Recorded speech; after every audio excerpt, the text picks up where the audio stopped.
আমার রাসূল আমাদেরকে সুন্নাত শিক্ষা দিয়েছেন এবং বলেছেন যারা আমার সুন্নতকে ভালোবাসবে তারা যেন আমি নবীকে ভালোবাসলো। আল্লাহ রাসূল বলেছেন মান আহাব্বা সুন্নতি ফাকাদ আহাব্বানি ওয়া মান আহাব্বানি কানা মাই ফিল জান্নাহ। আমার রাসূল বলেছেন হে দুনিয়ার মানুষেরা, যারা আমার সুন্নাতকে ভালোবাসবা, আমার সুন্নতকে যারা ভালোবাসবা তারা যেন আমি নবীকে ভালোবাসলা, আর যারা আমি নবীকে ভালোবাসলা তারা আমার সাথে আল্লাহর জান্নাতে থাকবা। রাসূলের যোগে যারা ছিল তারাই শুধু রাসূলের সাথে জান্নাতে থাকবে না, যারা রাসূলকে ভালোবাসবে আর তার সুন্নাতকে ভালোবাসবে, পালন করবে, তারাও আল্লাহর নবীর সাথে জান্নাতে থাকবে। সম্মানিত মুসল্লিয়ানে কেরাম, আল্লাহ পাকের দরবারে আলী শানে অনেক অনেক বেশি শুকরিয়া। আল্লাহ পাক আজকের পবিত্র জুমায় আমাদের সকলকে হাজির করেছেন। আমরা সকলে পড়ছি আলহামদুলিল্লাহ।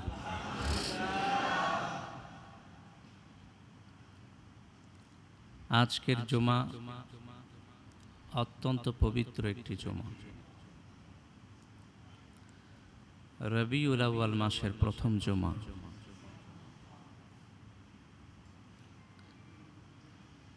একটি বছর পরে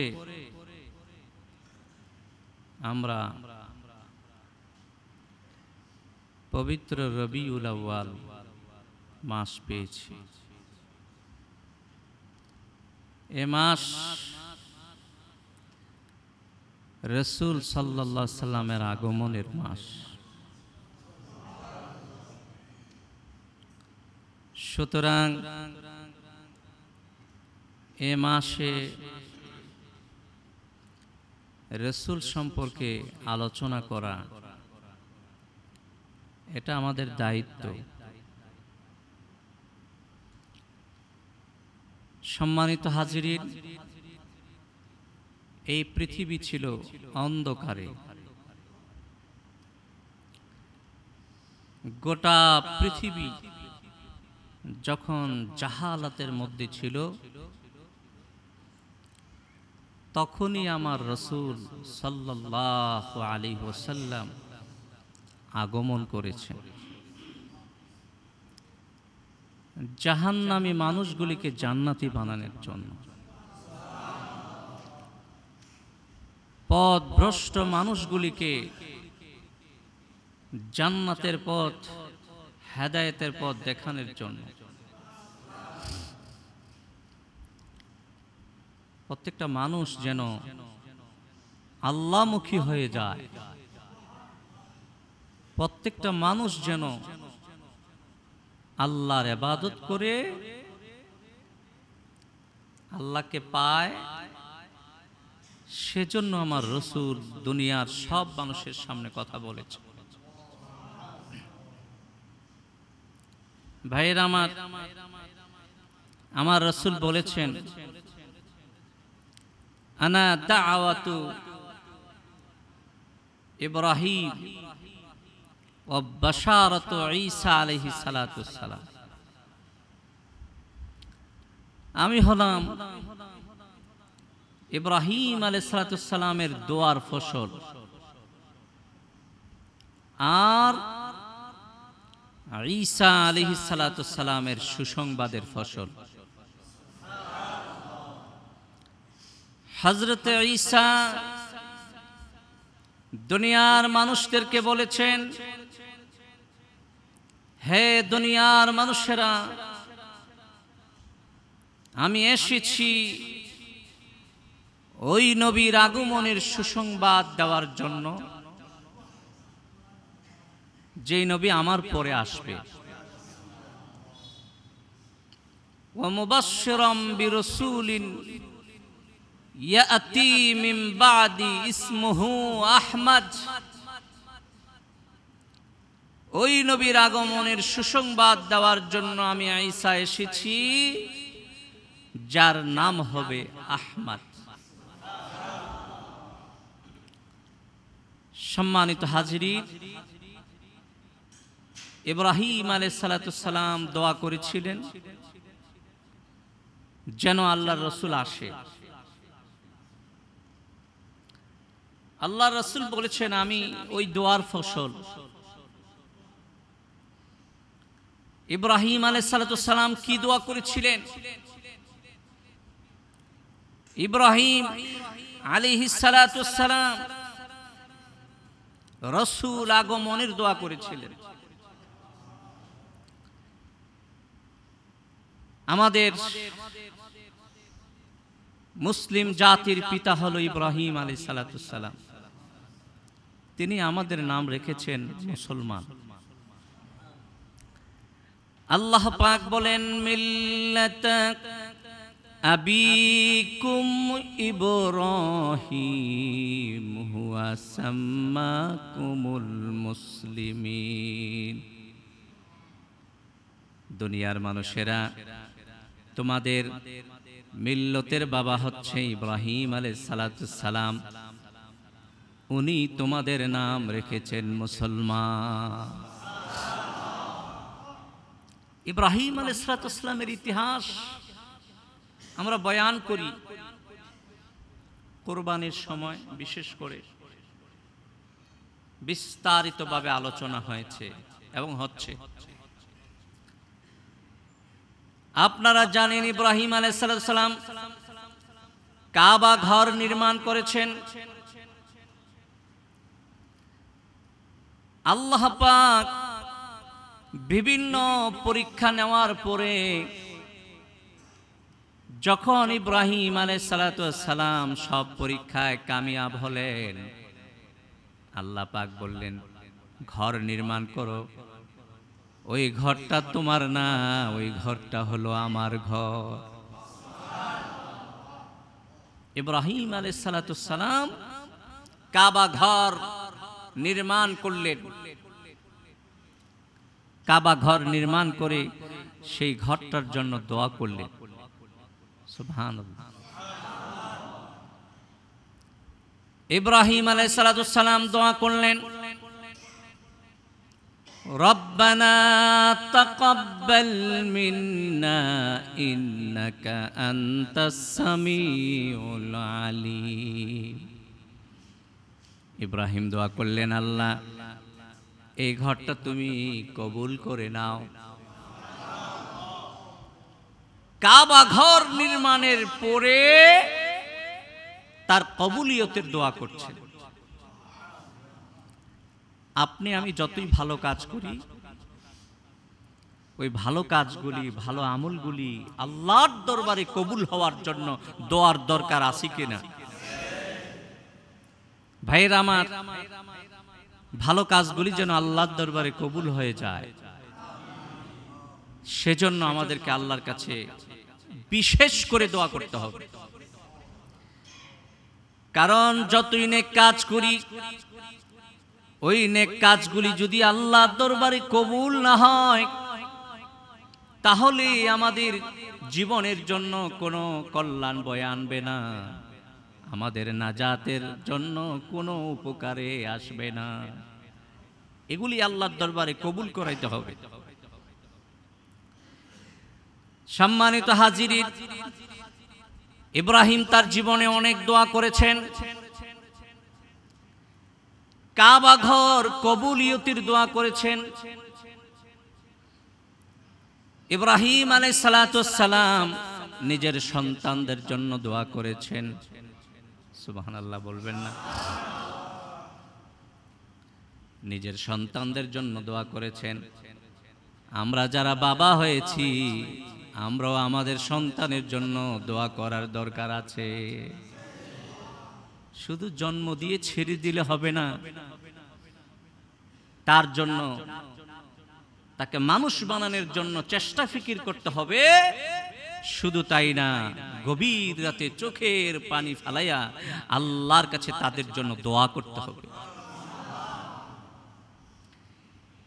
ইব্রাহিম আলাইহিস সালাম দোয়া করেছিলেন, রব্বানা ওয়াজআলনা মুসলিমাইনি লাকা ওয়া মিন যুররিয়াতিনা উম্মাতাম মুসলিমাতাল লাক ওয়া আরিনা মানাসিকানা ওয়া তুব আলাইনা ইন্নাকা আনতাত তাওয়াবুর রহিম। সন্তানের জন্য আল্লাহর কাছে দোয়া করেছেন, আল্লাহ আমার সন্তানগুলিকে তুমি মুসলমান বানায়া দাও। সম্মানিত হাজিরিন, আপনি আপনার ছেলেটাকে হাফেজ কোরআন বানাইতে চান, আপনি আপনার ছেলেটাকে আলিমি দ্বীন বানাইতে চান, আপনি আপনার ছেলেটাকে যা বানাইতে চান, আল্লাহর কাছে সে ব্যাপারে বলে বলে আল্লাহর কাছে দোয়া করতে হবে। কারণ অন্যের দোয়া আপনার সন্তানের জন্য কবুল হইতেও পারে, নাও হইতে পারে, কিন্তু আপনি বাবার দোয়া আল্লাহর কাছে অবশ্যই কবুল হয়ে যাবে। ইব্রাহিম আলাইহিস সালাম শিক্ষা দিয়ে গেছেন আমাদেরকে যে তোমরা আমার মতো সন্তানের জন্য দোয়া করো। সম্মানিত হাজিরিন, আল্লাহ পাক আমাদেরকে সন্তান দিয়েছেন, আবার এমনও মানুষ আছে যাদেরকে আল্লাহ কোনো সন্তান দেয় নাই।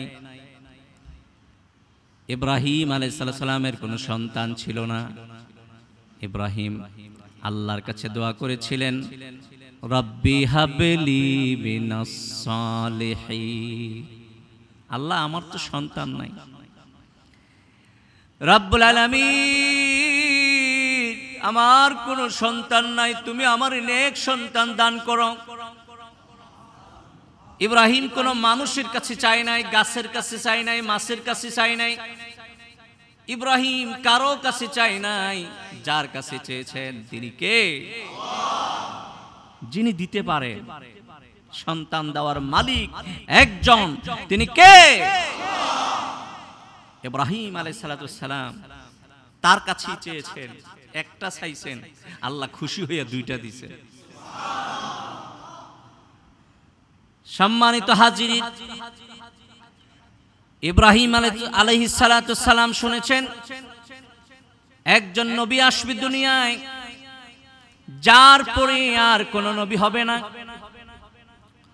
উনি সব নবীদের নেতা, সব নবীদের ইমাম। ইব্রাহিম আলাইহিস সালাম অনেক দোয়া করেছেন। ইব্রাহিম চিন্তা করলেন, সুযোগ যেহেতু আছে আমি দোয়া করলে কবুল হয়, সুযোগ যেহেতু আছে আমি দোয়া করলে আল্লাহর কাছে কবুল হয়, এই সুযোগটা হাতছাড়া করা যাবে না। আল্লাহর কাছে দোয়া করব যেন ওই নবী আমার বংশে চলে আসে।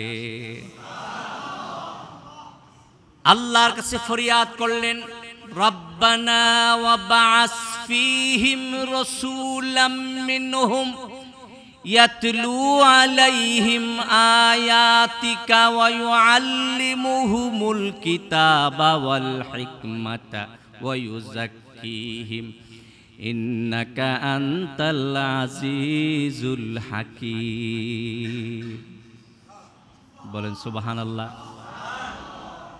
ইব্রাহিম আলাইহিস সালাম আল্লাহর কাছে দোয়া করলেন, রব্বুল আলামিন তুমি যে শ্রেষ্ঠ নবীকে দুনিয়ায় প্রেরণ করবা, ওই নবীকে আমার বংশে প্রেরণ কইরো। এবং ইব্রাহিম আলাইহিস সালাম ওই নবীর কাজ কি কি হবে, ওই নবীর কাজ কি হবে ইব্রাহিম আলাইহিস সালাম বলে দিয়ে গেছেন। ইব্রাহিম বলেছেন ওই নবীর এক নম্বর কাজ হবে তিনি মানুষদেরকে কোরআন শিক্ষা দিবেন। সুবহানাল্লাহ কোন? তিনি মানুষদেরকে কোরআন শিক্ষা দিবেন, কোরআন তেলাওয়াত কিভাবে করতে হয় সেটা বুঝাইয়া বলবেন, কোরআন শিক্ষা দিবেন। আজকে দেখেন ভাইয়েরা আমার, আজকে দেখেন সারা পৃথিবীর মানুষেরা কোরআন পড়ে, সারা পৃথিবীর মানুষেরা কোরআন পড়ছে। সহি শুদ্ধভাবে তেলাওয়াত করছে। এটা যদি আমার নবী শিক্ষা না দিতেন আমরা শিখতে পারতাম না। আজকে আনন্দের বিষয়, আমাদের দেশের ছেলেরা সারা পৃথিবীর মধ্যে, সৌদি আরবে একটা ছেলে নাম হচ্ছে তার তাকরিব, এই ছেলেটা সারা পৃথিবীর 111টি দেশের মধ্যে সে 3 নাম্বার হয়েছে। ভাইয়ের আমার রাসূল সাল্লাল্লাহু আলাইহি ওয়াসাল্লাম যদি আমাদেরকে কোরআন শিক্ষা না দিতেন, এই সম্মান দুনিয়ার কোনো মানুষ অর্জন করতে পারতো না। এই সম্মান বাংলাদেশের শিশু একটি বাচ্চা, ছোট্ট একটি ছেলে আমার রাসূলের দেশে যাইয়া এই সম্মান কেড়ে আনতে পারতো না। আমার রাসূল সাল্লাল্লাহু আলাইহি ওয়াসাল্লাম কোরআন শিক্ষা দিয়েছেন। আমার রাসূলের দায়িত্ব হচ্ছে 4টা: কোরআন শিক্ষা দেওয়া, কোরআনের ব্যাখ্যা মানুষদেরকে বুঝাইয়া বলা। 1 নম্বর দায়িত্ব হচ্ছে কোরআন তেলাওয়াত।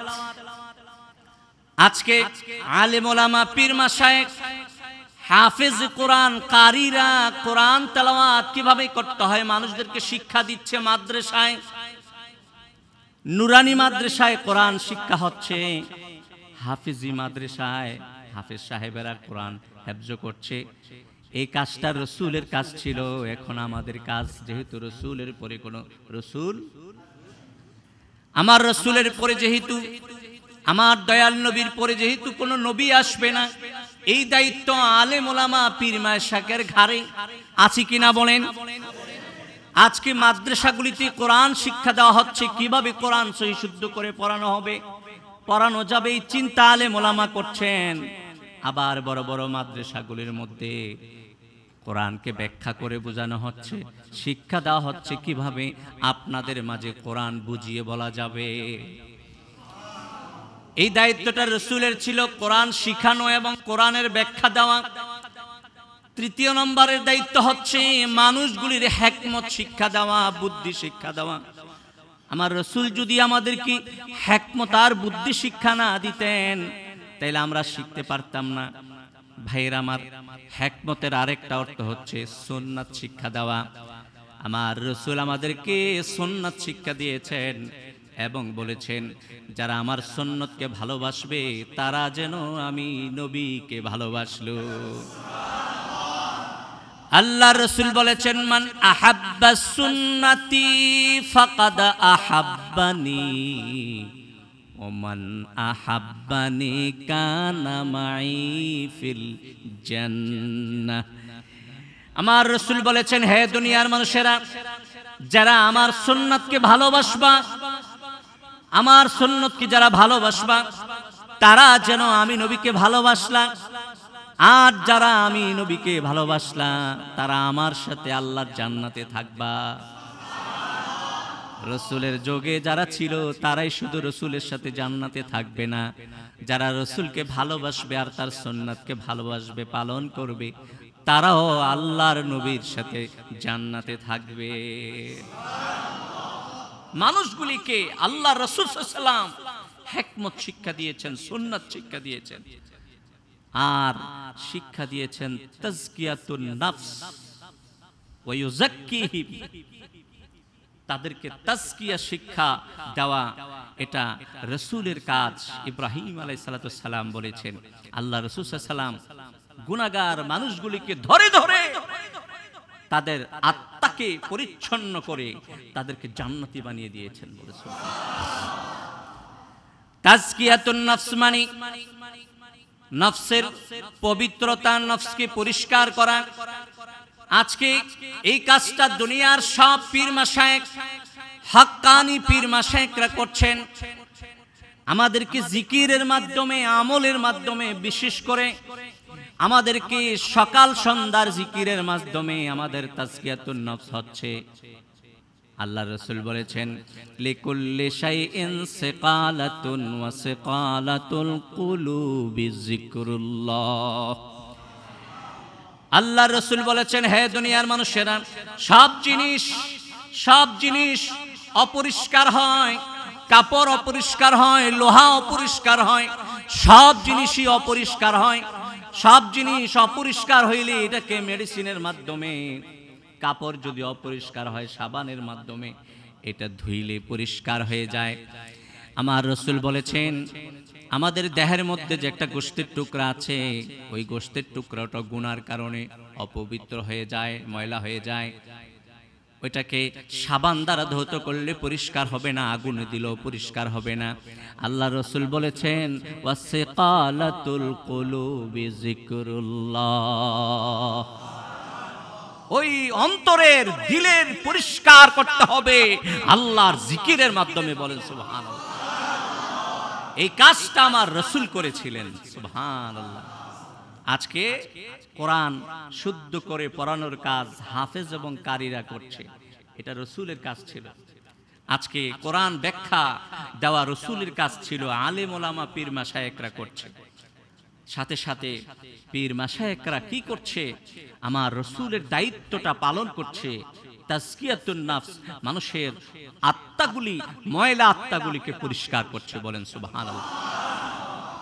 সম্মানিত হাজিরিন, আমার রাসূল বলেছিলেন আনা দাওয়াত ইব্রাহিম ওয়া বাশারাতু ঈসা আলাইহিস সালাতু ওয়াস সালাম, আমি হইলাম ঈসা নবীর সুসংবাদের ফসল আর ইব্রাহিম আলাইহিস সালাতু ওয়াস সালামের দোয়ার ফসল। ইব্রাহিম দোয়া করেছিলেন, আল্লাহ ওই রাসূল যাকে সৃষ্টি না করলে কিছুই সৃষ্টি করা হতো না, তুমি যাকে বন্ধু বানিয়েছো মহব্বত আর ভালোবাসা দিয়ে, যার নাম জান্নাতের পাতায় পাতায় লতায় লতায় লিখে দিয়েছো, মহব্বত আর ভালোবাসার কারণে আরশে আজিমের মধ্যে তোমার নামের সাথে যার নাম লিখে দিয়েছো তাকে তুমি আমার বংশে পাঠায়ো। আল্লাহ পাক ওই নবীকে ইসমাইলের বংশে রবিউল আউয়াল মাসে প্রেরণ করলেন। বলেন সুবহানাল্লাহ। এটা সেই রবিউল আউয়াল মাস, এই রবিউল আউয়ালের মাস, এই মাসে আমরা রাসূলের ভালোবাসা, রাসূলের জীবন, রাসূলের জন্ম সব কিছু নিয়ে আলোচনা করব ইনশাআল্লাহ। আল্লাহ যদি তৌফিক দান করে বলেন আমিন। ওয়া আখির দাওয়ানা আলহামদুলিল্লাহি রাব্বিল আলামিন।